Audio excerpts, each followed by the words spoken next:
ಇರ್ತಕ್ಕಂಥ ರಾಜ ಎಸ್ ಗಿರಿಯಾಚಾರ್ ಅವರೇ, ಮಾತೋಶ್ರೀ ಸಮಾನರಾಗಿರ್ತಕ್ಕಂಥ ಅವರ ಧರ್ಮಪತ್ನಿಯವರೇ,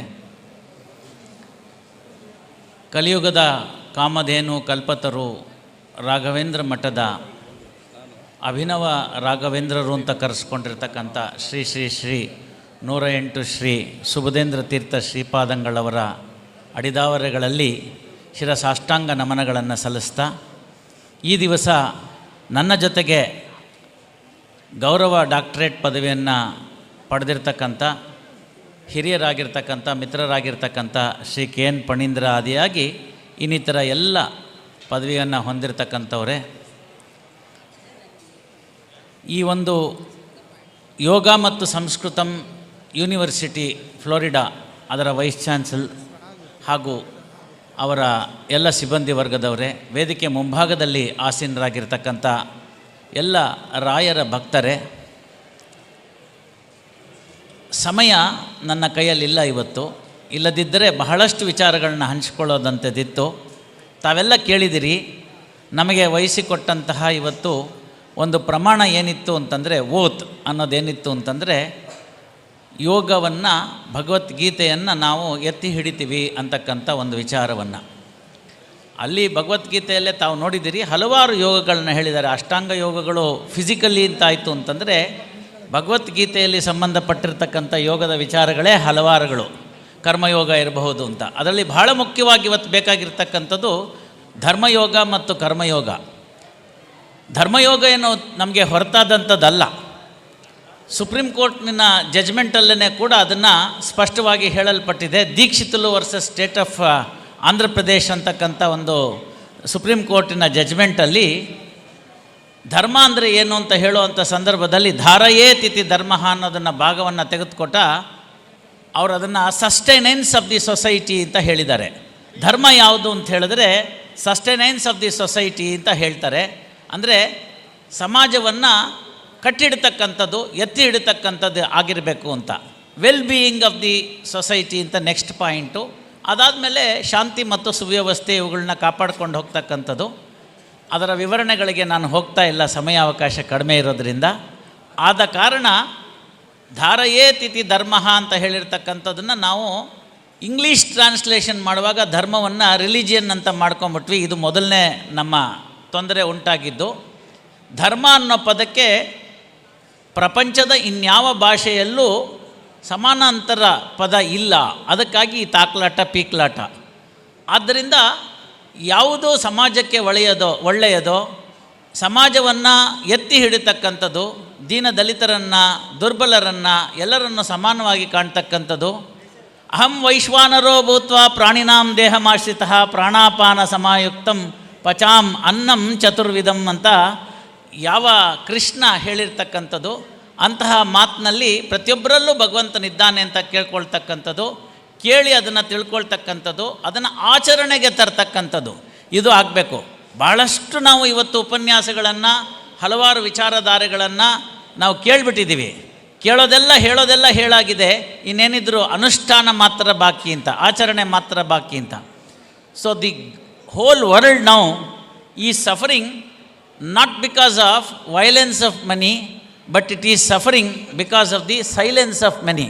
We have not properly understood what is the difference between violence and non-violence, silence and keeping up the values. ಅದು silence ಅನ್ನೋದು ಕೇವಲ ಮೌನ ಅಂತಲ್ಲ, ವ್ಯಾಲ್ಯೂಸ್ನ ಎತ್ತಿಡಿದೇ ಇರೋದಲ್ಲಿ ಆಗ್ತಕ್ಕಂಥ ತೊಂದರೆಗಳು ಕೂಡ ಅದಕ್ಕೆ ಕಾರಣಕರ್ತರಾಗಿರ್ತಕ್ಕಂಥದ್ದು. ಅಂಥದ್ರಲ್ಲಿ ದೂರದ ಅಮೆರಿಕ ದೇಶದಲ್ಲಿ ಈ ಒಂದು ಯೋಗ ಮತ್ತು ಸಂಸ್ಕೃತಂ ಅನ್ನೋದನ್ನು ಕಾನೂನುಬದ್ಧವಾಗಿ ಯೂನಿವರ್ಸಿಟಿಯನ್ನು ಸ್ಥಾಪಿಸಿ ಅಲ್ಲಿ ಹಲವಾರು ವಿಚಾರಗಳ ಬಗ್ಗೆ ವಿದ್ಯಾಭ್ಯಾಸವನ್ನು ಕೊಟ್ಟು, ಅದರಲ್ಲಿ ಯಾರು ಪದವಿಯನ್ನು ಪಡೆದಿರ್ತಾರೋ ಅಂಥವರನ್ನು ಗುರುತಿಸಿ ಅಂಥವರಿಗೆ ಪದವಿ ಪ್ರದಾನ ಮಾಡ್ತಕ್ಕಂಥದ್ದು. ಸ್ಥಳ ನೋಡಿ, ಸಾಧಾರಣವಾಗಿ ಇಂತಹ ಎಲ್ಲ ಪದವಿ ಪ್ರದಾನ ಸಮಾರಂಭಗಳೆಲ್ಲ ಒಂದು ಒಳ್ಳೆಯ AC ಆಡಿಟೋರಿಯಂನಲ್ಲಿ ನಡೀತಕ್ಕಂಥದ್ದು. ಎಲ್ಲರೂ ಅದನ್ನು ಏನೋ ಒಂದು ದೊಡ್ಡ ಸಾಧನೆ ಅಂತ ಹೇಳಿ ಮಾಡತಕ್ಕಂಥದ್ದು ಎಲ್ಲವೂ ಉಂಟು. ಆದರೆ ನಮ್ಮ ಹಿಂದಿನ ಬೃಹದಾರಣ್ಯಕದಲ್ಲಿ ಶಿಕ್ಷಾವಳಿಯಲ್ಲಿ ಬರ್ತಕ್ಕಂಥದ್ದಲ್ಲಿ convocation address common to all gurukulas ಇದ್ದಿದ್ದೇನು ಅಂತಂದರೆ ಒಂದು ಪಾಸಿಟಿವ್ ಗವರ್ನೆನ್ಸ್ ಇದ್ದಿದ್ದು ಕೋಡ್ ಆಫ್ ಕಾಂಡಕ್ಟಲ್ಲಿ ಅನುಶಾಸನ ಅಂತ, ಸತ್ಯಂ ವಧ ಧರ್ಮಂ ಚರ ಅಂತ. ಆದರೆ ಶಿಕ್ಷಾವಳಿಯಲ್ಲಿ ಹೇಳ್ತಕ್ಕಂಥದ್ದು ಯಾವುದೇ ಸಮಯ ಬಂದರೂ ಏನೇ ತೊಂದರೆ ಬಂದರೂ ಧರ್ಮವನ್ನು ಬಿಡಬೇಡ ಅಂತ. ಧರ್ಮಾತ್ನ ಪ್ರಮದಿತವ್ಯಂ, ಕುಶಲಾತ್ನ ಪ್ರಮದಿತವ್ಯಂ, ಭೂತ್ಯೈ ನ ಪ್ರಮದಿತವ್ಯಂ, ಸ್ವಾಧ್ಯಾಯ ಪ್ರವಚನಾಭ್ಯಾಂ ನ ಪ್ರಮದಿತವ್ಯಂ, ದೇವ ಋಷಿ ಪಿತೃಕಾರ್ಯಾಭ್ಯಾಂ ನ ಪ್ರಮದಿತವ್ಯಂ ಅಂತ. ಅಂದರೆ ಯೋಗ ಮತ್ತು ಸಂಸ್ಕೃತಂ ಯೂನಿವರ್ಸಿಟಿಯ ಏನು ಗೋಲ್ ಇದೆ, ಆ ಗೋಲನ್ನು ಕೇವಲ ಶಿಕ್ಷಾವಳಿಯ 4 ಪದಗಳಲ್ಲಿ 4 ರುಕ್ಕುಗಳಲ್ಲಿ ನಾವು ತಿಳ್ಕೊಳ್ಬಹುದಂಥದ್ದಾಗಿರ್ತದೆ. ಅದನ್ನು ತಿಳಿಸ್ಕೊಟ್ಟಿರ್ತಕ್ಕಂಥ ದೇಶ. Common convocation address to all ಅಂತ ಹೇಳಿ. ಹಾಗೆ ಈ ರಾಯರ ಸನ್ನಿಧಿಯಲ್ಲಿ ಇಂತಹ ಒಂದು ಈ ಅವಾರ್ಡ್ಗಳನ್ನ ಕೊಡ್ತಕ್ಕಂಥದ್ದಕ್ಕೆ ಆಯ್ಕೆ ಮಾಡಿರ್ತಕ್ಕಂಥ ಒಂದು ಸ್ಥಳ ಮತ್ತು ಪರಮ ಪವಿತ್ರವಾಗಿರ್ತಕ್ಕಂಥ ಸನ್ನಿಧಿ. ಈ ಸಂಜೆ ರಾಯರ ಒಂದು ಪಟ್ಟಾಭಿಷೇಕ ಮಹೋತ್ಸವದ ಸಪ್ತರಾತ್ರೋತ್ಸವದ ಸಂದರ್ಭದಲ್ಲಿ ಒಂದು ರಾತ್ರಿ ಅತ್ಯುತ್ತಮವಾಗಿ ನಿಮ್ಮೆಲ್ಲರನ್ನು ಕೂಡ ಒಂದು ಬೇರೆ ಲೋಕಕ್ಕೆ ಕರ್ಕೊಂಡು ಹೋಗಿದೆ ಅಂದರೆ ತಪ್ಪಾಗಲಾರ್ತಕ್ಕಂಥದ್ದು. ಗುರುಗಳ ಸಾನ್ನಿಧ್ಯ, ತಮ್ಮೆಲ್ಲರ ಸಾನ್ನಿಧ್ಯ, ತಮ್ಮೆಲ್ಲರ ಸಹಯೋಗ, ಇವುಗಳಿಂದ ಈ ಸಂಜೆ ನನ್ನ ಮಟ್ಟಿಗಾದರೂ ಕೂಡ ಈ ಸಂಜೆ ನನ್ನ ಜೀವನದಲ್ಲಿ ನೆನಪಿನಲ್ಲಿ ಉಳಿಬಹುದಾದಂಥ ಒಂದು ಸಂದರ್ಭ. ಇದಕ್ಕಾಗಿ ಅವಕಾಶವನ್ನು ಮಾಡಿಕೊಟ್ಟಂತಹ ಸಂಸ್ಥೆಯವರಿಗೂ, ಯೂನಿವರ್ಸಿಟಿನವರಿಗೂ, ಅದರ ಹಿಂದೆ ಕೆಲಸ ಮಾಡಿರ್ತಕ್ಕಂಥವ್ರಿಗೂ, ಪರಮ ಪೂಜ್ಯರಾಗಿ ನಮಗೆಲ್ಲರಿಗೂ ಕೂಡ ಅತ್ಯಂತ ಕರುಣೆಯನ್ನು ಸಲ್ಲಿಸಿರ್ತಕ್ಕಂತಹ ಗುರುಗಳು ಮತ್ತು ಸಲ್ಲಿಸ್ತಾ ಇರ್ತಕ್ಕಂಥದ್ದು ಅವರಿಗೂ ಸಹ ಇವತ್ತಿನ ದಿವಸ ಅವರ ಅಭಿಮಾನಪೂರ್ವಕವಾಗಿ ಅಭಿವಂದನಾತ್ಮಕವಾಗಿ ನಾವುಗಳೆಲ್ಲ ಕೂಡಿ ಸೇರಿಸ್ತಕ್ಕಂಥದ್ದು. ನಾವು ಅದರಲ್ಲಿ ಏನೂ ಅಲ್ಲ, ಹೂವಿನ ಜೊತೆ ನಾರು ಅಂತ. ನಮ್ಮದೇನೂ ಇರಲಿಲ್ಲ, ಅದರಲ್ಲಿ ಮಾಡಿದಂಥದ್ದು ಕರ್ತವ್ಯ, ಅದರಲ್ಲಿ ನಮ್ಮನ್ನು ಕೂಡ ಸೇರಿಸ್ಕೊಂಡಿದ್ದಾರೆ. ಆ ಪುಣ್ಯತಮವಾದ ಕಾರ್ಯದಲ್ಲಿ ನನ್ನನ್ನು ಭಾಗವಹಿಸಿಕೊಂಡು, ನನ್ನನ್ನು ಒಳಗೊಂಡಂತೆ ಹಿರಿಯ ಸಹೋದರರಾಗಿರ್ತಕ್ಕಂಥ ಪಣೀಂದ್ರ ಅವರನ್ನು ಒಳಗೊಂಡಂತೆ ಉಳಿದವ್ರನ್ನೆಲ್ಲರನ್ನೂ ಸೇರಿಸಿ ಈ ಪುಣ್ಯಕತಮವಾದ ಕಾರ್ಯದಲ್ಲಿ ನಮ್ಮನ್ನು ಸೇರಿಸ್ಕೊಂಡಿದ್ದಕ್ಕೆ ಕೃತಕೃತ್ಯರಾಗಿರ್ತೇವೆ. ಧನ್ಯವಾದ ಅನ್ನೋದು ಸಣ್ಣ ಪದ. ನಾವು ಆಜನ್ಮ ಋಣಿಗಳಾಗಿದ್ದೇವೆ. ಜಾಯಮಾನೋ ಭವತಿ ತ್ರೈಋಣಾಹ ಅಂತ ಹೇಳಿತ್ತು. ಅದರ ಜೊತೆಗೆ 4ನೇ ಋಣವನ್ನು ನಾನು ಎಲ್ಲ ಕಡೆ ಹೇಳಿದ್ದೇನೆ. ಒಂದು ದೈವ ಋಣ, ಪಿತೃಋಣ ಮತ್ತು ಋಷಿ ಋಣ. ಆದರೆ 4ನೇ ಋಣ ರಾಷ್ಟ್ರ ಋಣ ಅಂತ. ಇವತ್ತು 5ನೇ ಋಣ ಗುರು ಋಣವನ್ನಾಗಿ ಕೂಡ ನಾವು ಹೊಂದ್ಕೊಂಡಿದ್ದೇವೆ. ಈ ಗುರು ಋಣವನ್ನು ನಾವು ತೀರಿಸಲು ಜನ್ಮಾಂತರವಾದರೂ ಸಾಧ್ಯವಿಲ್ಲ.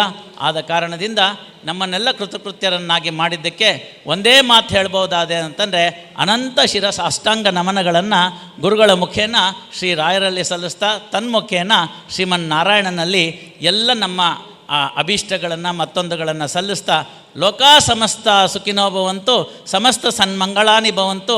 ಈ ದೇಶದಲ್ಲಷ್ಟೇ ಅಲ್ಲ, ವಿಶ್ವದಲ್ಲಿರ್ತಕ್ಕಂಥ ಎಲ್ಲರೂ ಕೂಡ ಭಗವಂತನ ಪ್ರೀತಿಗೆ ಪಾತ್ರರಾಗಲಿ, ಶಾಂತಿಯನ್ನು ನೆಲೆಸಲಿ, ಸುಖ ಶಾಂತಿ ಉಂಟಾಗಲಿ ಅಂತ ಹೇಳ್ತಾ ಆ 4 ಮಾತುಗಳನ್ನು ಭಗವಂತನಲ್ಲಿ ನಾನು ಸಲ್ಲಿಸ್ತಾ ಇದ್ದೀನಿ. ಸರ್ವಂ ಶ್ರೀಕೃಷ್ಣಾರ್ಪಣಮಸ್ತು.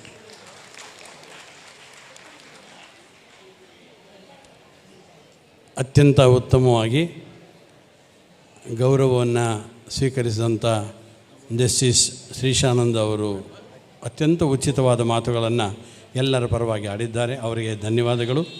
ಇದೀಗ ಮುಂದೆ ದಯಮಾಡಿ ಹೆಚ್ಚಿನ ವಿಡಿಯೋಗಳಿಗೆ ಪ್ರತಿಧ್ವನಿ ಯೂಟ್ಯೂಬ್ ಚಾನೆಲ್ ಸಬ್ಸ್ಕ್ರೈಬ್ ಮಾಡಿ, ಬೆಲ್ ಐಕಾನ್ ಕ್ಲಿಕ್ ಮಾಡಿ.